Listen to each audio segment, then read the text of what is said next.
AITA for throwing my coworker under the bus, calling her out all the time? I, 29, work with Brenda, 35, and while not always intentionally, I throw her under the bus or call her out, and I wonder if I am TA for it. Brenda will pile up work and hand it off to me and make me fall behind.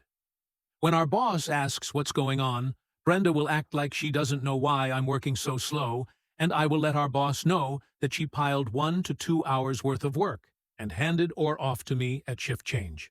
Brenda will get mad and then in trouble, and then gets mad at me for not backing up her lie.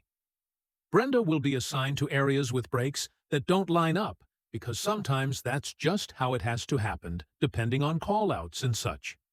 Everyone in the office has had to deal with it, but since I am the scheduler for our office, Brenda will act confused, because of backup in rotations. Tell our boss I didn't outline things for her clearly. She does make sure to mention that the schedule is clear for everyone else but her.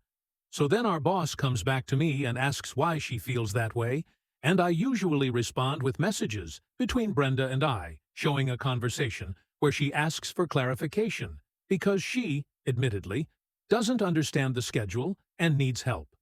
Boss gives me a thumbs up, double clarifies for Brenda, and Brenda is mad at me for not getting her way, trying to switch her shift with someone else to hang out with her friend in the office whenever possible. Recently, we had some call-outs and jury duties, so now there are only 3 of us doing the job of 7. Me and our other coworker are fine.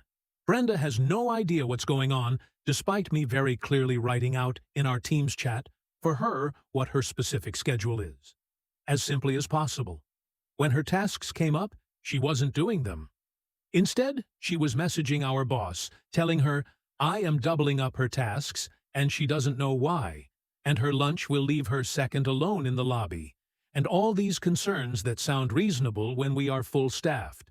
Again, my boss came to me and began asking me to walk her through the schedule, including today's changes due to 2 call-outs, and I showed her. She saw where I clearly outlined Brenda's tasks as simply as kindergartner possible.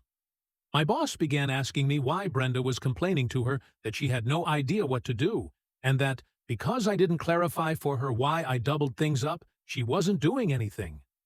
I told her aloud, I understand she has trouble reading the schedule, and is one of the few that can't seem to interpret what is outlined for her as simply as possible. But I go out of my way to ensure she understands and feels as included as possible. Brenda didn't like that. It isn't my intention to call her out, throw her under the bus, but when she complains to make me look bad or gives me extra work she didn't want to do and tries to make it look like I caused it for myself, I can't help but provide proof that inevitably makes her look bad or gets her called out. She was asking a coworker the other day why it seems like I pick on her but I don't.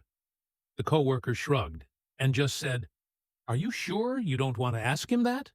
Could be something you're not seeing." I have tried to talk to her about her antics.